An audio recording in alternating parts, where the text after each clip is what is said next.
Bonjour mes amis,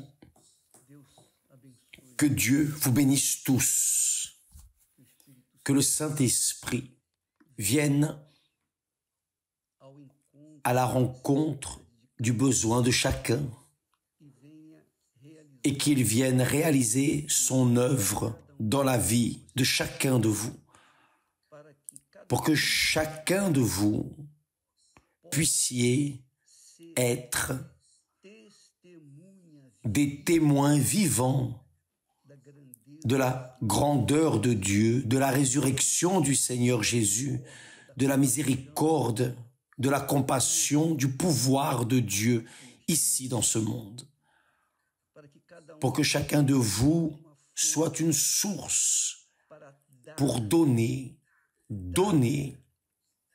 et donner sans attendre de recevoir quelque chose en retour. Car quand la personne est une source, elle est comme une source, elle est intéressée à donner, offrir, donner le meilleur de soi. Mais cela n'est possible que lorsqu'elle a à donner, lorsqu'elle est la propre source, comme Jésus a promis. Jésus a dit, vous recevrez une puissance, le Saint-Esprit, et vous serez mes témoins. Et des eaux vives jailliront de votre sein. Tout cela est pour que nous qui recevons le Saint-Esprit venions donner, offrir aux autres ce que nous avons reçu de Dieu. Et de tout mon cœur, de toutes mes forces, de toute mon âme, de toute ma pensée, et le Seigneur est mon témoin à ce sujet, que le Saint-Esprit vienne réaliser cette œuvre glorieuse, magnifique dans votre vie, pour que votre vie ait une saveur, quelle est la vie, pour que vous vérifiez et confirmiez de vos propres yeux la grandeur de Dieu en vous. Quand une personne reçoit le Saint-Esprit, elle est témoin vivant de la résurrection du Seigneur Jésus, seulement quand elle reçoit le Saint-Esprit, rien d'autre. Il n'est pas possible que la personne soit religieuse, charitable, fidèle dans les dîmes, les offrandes, que la personne reçoive le Saint-Esprit et être la même créature. Non, jamais. Elle est une nouvelle créature. Une nouvelle créature. C'est ce qui est écrit. Celui qui est en Christ Jésus est une nouvelle création. Donc, quand la personne n'est pas une nouvelle créature, lorsqu'elle porte, tant qu'elle porte en elle quelque chose du passé, sa manière, son tempérament, sa façon d'être, elle ne peut pas être témoin de Jésus. Parfois, ce n'est même pas son péché. Ce n'est pas le péché qui l'empêche de recevoir le Saint-Esprit. La personne peut être pécheresse, la pire des pécheresses, à partir du moment où elle croit dans le Seigneur Jésus, au moment, à l'instant où elle se rend, se soumet de manière humble, comme un enfant, elle reçoit le Saint-Esprit. Mais si elle conserve en elle son ego, son orgueil, aussi petit soit-il, Dieu ne peut rien faire dans sa vie. Jésus a dit cela. Heureux les pauvres en esprit,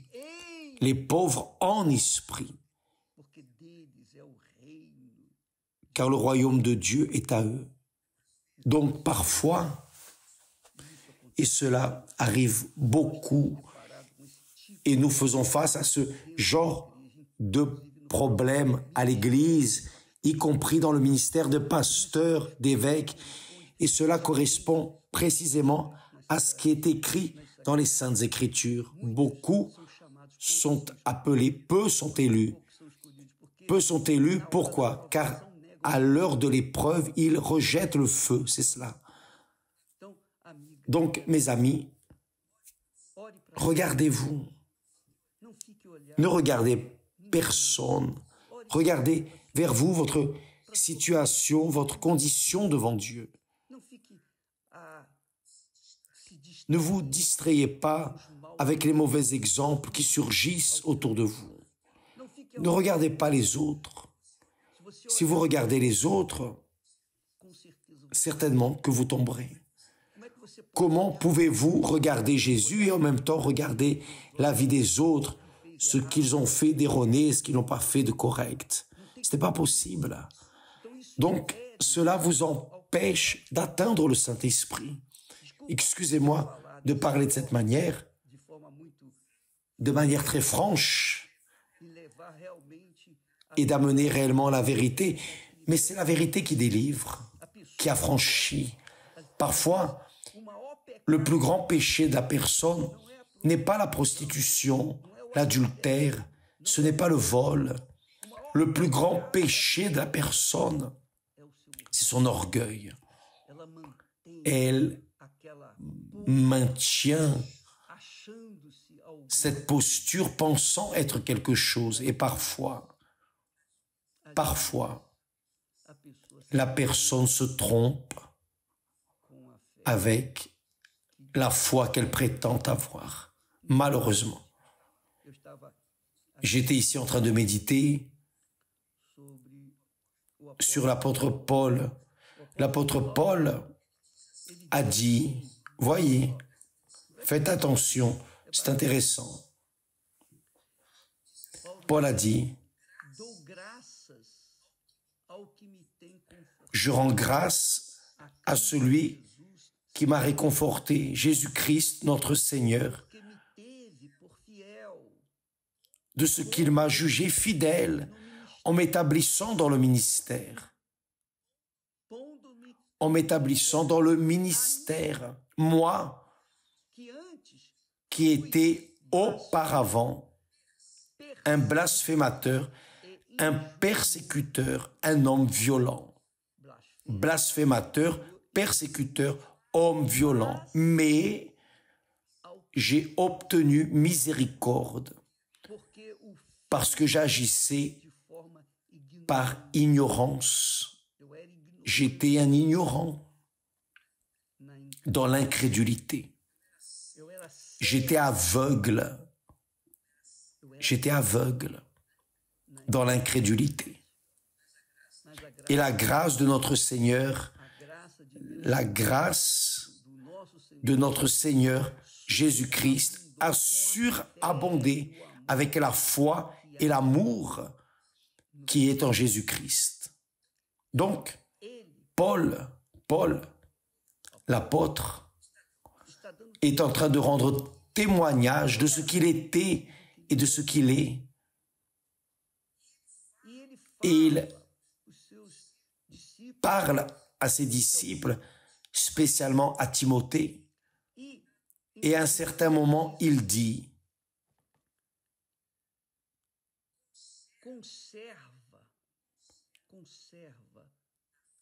garde la foi et une bonne conscience. Cette conscience, quelques-uns l'ont perdue. Des personnes qui avaient une foi mais qui ont rejeté la bonne conscience. Et ils ont fait naufrage par rapport à la foi. Quelques-uns ont fait naufrage par rapport à la foi. Ce que nous trouvons de problème aujourd'hui dans l'Église universelle parmi des pasteurs, évêques, ouvriers, ouvrières, enfin, des épouses. Nous le trouvons aussi dans la Bible. Cela se produisait là derrière, le même esprit qui travaillait là pour détruire la foi, pour en finir avec le travail des serviteurs de Dieu. Cet esprit continue vivant de nos jours, faisant la même chose, essayant de suffoquer la foi des personnes avec la mauvaise conscience. Et il parle, il dit, de ce nombre de ceux qui ont laissé la foi et la bonne conscience sont Hyménée et Alexandre. Donc ces deux-là ont été quelques-uns de ceux qui ont laissé la foi. Il dit que j'ai livré à Satan afin qu'ils apprennent à ne pas blasphémer. Donc, mes amis, laissez-moi vous parler ici au sujet de la bonne conscience. La bonne conscience. Il est impossible à la personne d'avoir une foi pure avec une mauvaise conscience. Il est impossible à une personne orgueilleuse, aussi petit soit son orgueil, il est impossible à cette personne d'entrer dans le royaume de Dieu. Impossible. Pourquoi? Parce que la foi est quelque chose de si sublime, une croyance si pure et surnaturelle, que c'est seulement quand nous sommes des enfants juvéniles, innocents, comme un enfant, un petit enfant, pur, sans malice, c'est seulement ainsi que l'on peut recevoir cette foi. Les malicieux, ceux qui se méfient, ceux qui ont un œil sur le pasteur et un autre sur la réunion, ne peuvent pas recevoir le Saint-Esprit. Ce n'est pas possible. Car ils ne sont pas comme des enfants humbles, des enfants purs, innocents, une conscience parfaite. Comme des enfants, Jésus a dit, comme des enfants, mais des enfants purs, pas des enfants. Aujourd'hui, les enfants sont déjà papa et les petites sont déjà maman. Non, ce n'est pas ça. Ce sont des enfants qui sont réellement des enfants, complètement purs, sans malice, aucune malice. Donc, parfois, la personne, et je parle de ce sujet précisément parce qu'il y a beaucoup de personnes qui disent, évêque, je fais des jeûnes, j'ai fait plusieurs jeûnes de Daniel et je n'ai pas encore reçu le Saint-Esprit. Et je sais que lorsque la personne s'enveloppe dans les choses spirituelles, dans la recherche du royaume de Dieu, le diable essaie, le diable apporte des pensées sales, le diable apporte des accusations, le diable rafraîchit la mémoire de ce qu'elle a fait dans le passé, ou fait ou est en train de faire. Le diable accuse, ça c'est son travail. Mais la foi pure, la pureté de l'âme, la conscience pure, vous n'avez rien où le diable puisse prévaloir. Non, vous vivez dans une foi pure, comme un enfant. Donc, vous n'avez rien à craindre. Ces pensées immondes, sales, qui viennent vers vous, viennent vers moi aussi. Pour nous tous. Pour tous. Mais ceux qui sont plus expérimentés savent comment se défendre. Nous ne restons pas en train de penser ou de donner de la corde ou d'alimenter ses pensées. Au même instant, nous contrarions cette pensée avec la louange, l'adoration, en disant « Seigneur, tu m'as sauvé ». Donc, la bonne conscience prévaut sur les accusations que le diable apporte. Mais quand la personne porte un orgueil, l'orgueil de faire telle chose mieux que les autres, l'orgueil d'être plus que d'être ceci, cela, enfin, quel que soit l'orgueil. D'ailleurs, que les enfants apprennent de nos jours, le diable utilise des parents pour dire « Mon fils, je veux que tu sois mon orgueil ». L'enfant veut déjà être le premier à l'école pour faire plaisir à mon père, le rendre orgueilleux. L'orgueil est du diable. L'esprit de l'orgueil est satanique. Parce que Jésus est humble. Jésus a dit « Je suis humble de cœur ». Humble. Si notre Seigneur, si notre Sauveur était humble ici sur terre,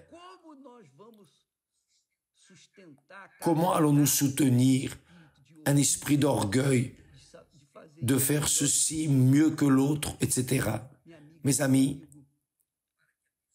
pour que la personne soit réellement pure et sans malice, elle doit être comme un enfant. Elle doit être pure.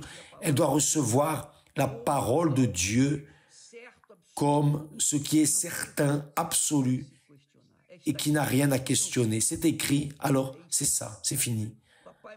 Papa a dit, alors je vais faire. Maman a dit, alors je vais faire. Je vais obéir, point.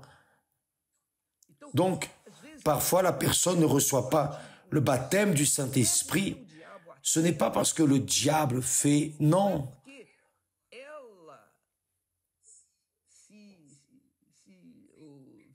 Ce n'est pas parce qu'elle vient du péché, qu'elle est sortie de la boue, il y a encore peu, qu'elle est sale, non. Ce n'est pas à cause du péché, mais c'est par l'orgueil.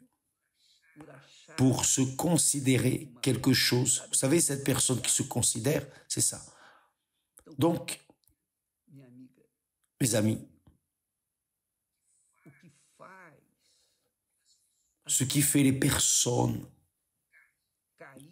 tomber en tentation, c'est l'orgueil que le diable a manifesté au ciel. C'est l'orgueil,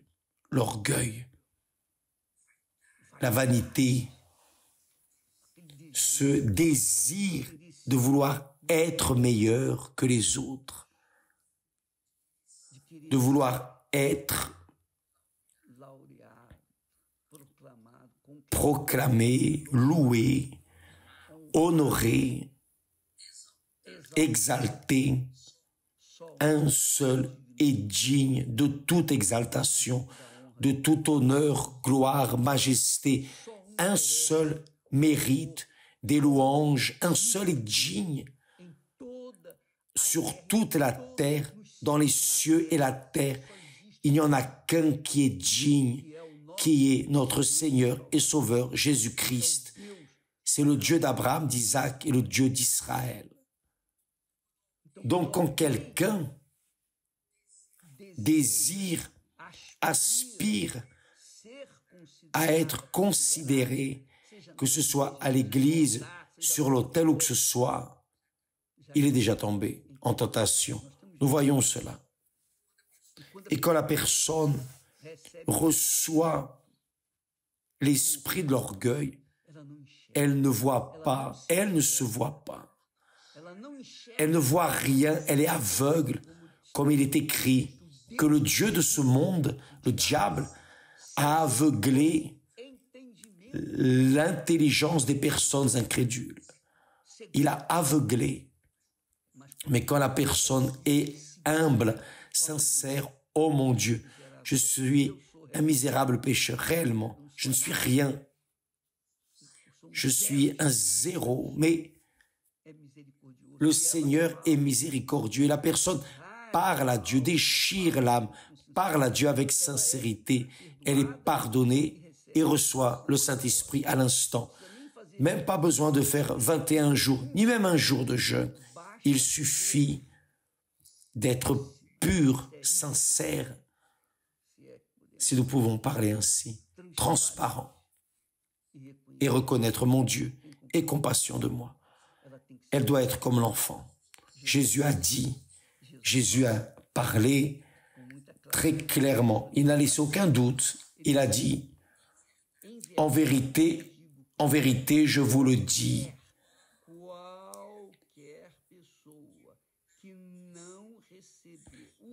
celui qui ne reçoit pas le royaume des cieux comme un enfant, comme cet enfant, un enfant immature, innocent, sans malice, ne peut y entrer. Il faut être comme un enfant. Et si vous êtes vieux,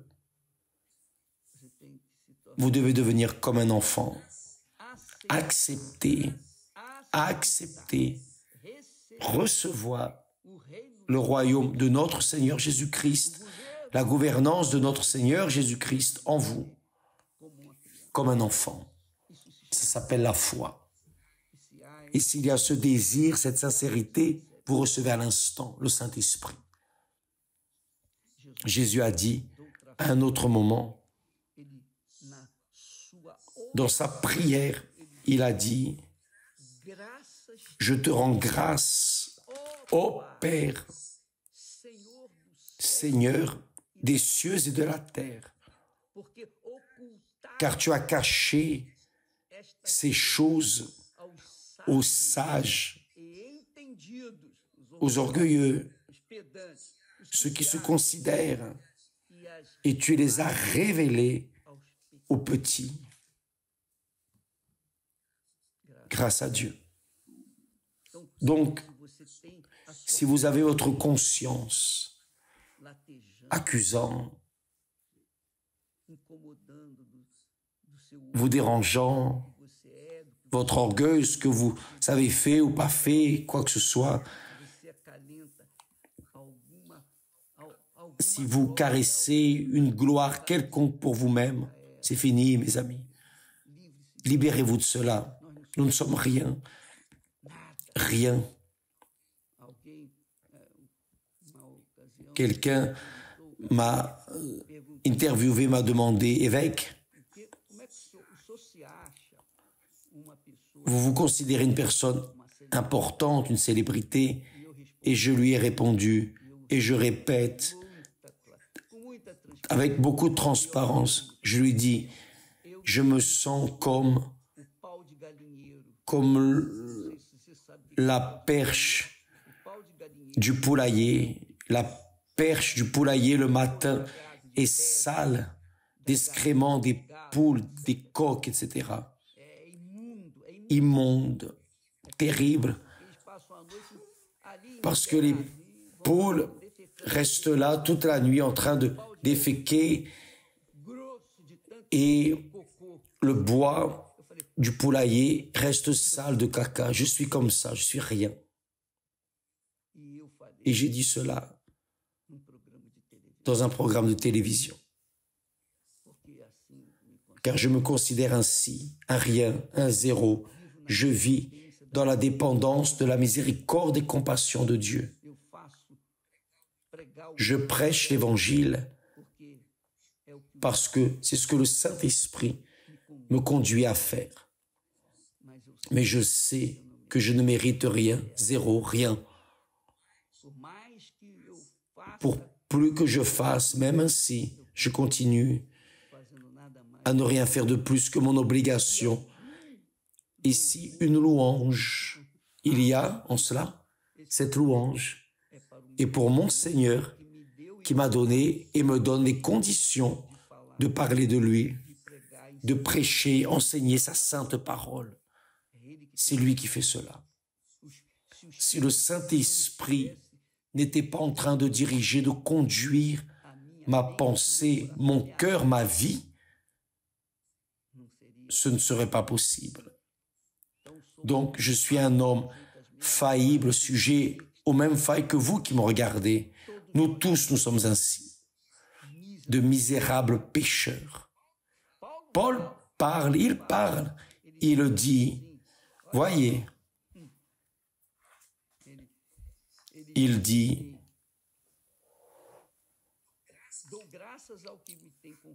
je rends grâce à celui qui m'a fortifié, à Jésus-Christ, notre Seigneur, de ce qu'il m'a jugé fidèle en m'établissant dans le ministère.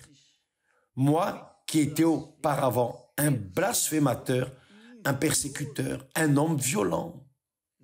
Paul était ainsi.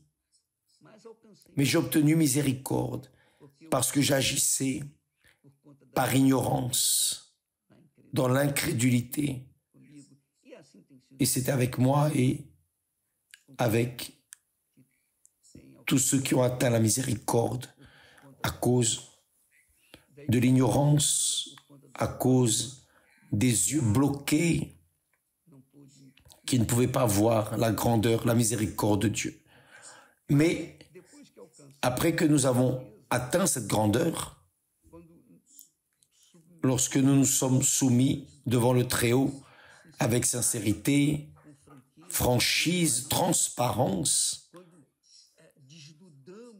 lorsque nous ouvrons notre âme et disons, mon Dieu, je suis ça, et miséricorde et compassion, je suis cela même, il n'y a rien en moi qui puisse te plaire. Mais si le Seigneur a compassion, miséricorde de moi, et me lave, me purifie, alors je pourrai être utile à ton œuvre si le Seigneur nous dirige. Donc, mes amis, résumons tout ce que nous avons dit ici. Ne soyez pas comme Hyménée et Alexandre et tant d'autres qui ont plus aimé ce monde que la gloire que Dieu a réservée à ceux qui l'aiment. Ils se sont laissés entraîner par la mauvaise conscience impure. Ils ont connu la vérité, mais se sont laissés entraîner par la mauvaise conscience. Et lorsqu'il y a une mauvaise conscience, il y a le péché. Et quand il y a le péché, il n'est pas possible de sauver la personne, la pardonner, si elle n'est pas humble de cœur véritablement et qu'elle confesse, oh mon Dieu, miséricorde de moi. Et mettre la face, le visage par terre et dire, et miséricorde de moi, et compassion de moi, et compassion de moi. Donc, vous pouvez recevoir le Saint-Esprit aujourd'hui, ici, maintenant, si vous voulez. Ça ne dépend pas de moi, non. Ça ne dépend que de vous, ça ne dépend pas de l'Église, de personne. Ça ne dépend que de vous, le Saint-Esprit, qui est sur tous ceux qui l'invoquent sincèrement son Fils. Maintenant, il ne descend que sur ceux qui sont humbles, qui sont comme des enfants innocents, sans malice. C'est peut-être le grand problème que vous portez. Vous avez fait ce que vous n'auriez pas dû faire dans le passé et cette situation continue. Si vous voulez vous délivrer de ce passé, livrez votre vie à Jésus et vous lave à l'instant, maintenant, s'il vous plaît. Ne pensez pas que vous êtes quelque chose, que vous méritez, que vous avez fait ce qu'il fallait pour être béni. Non.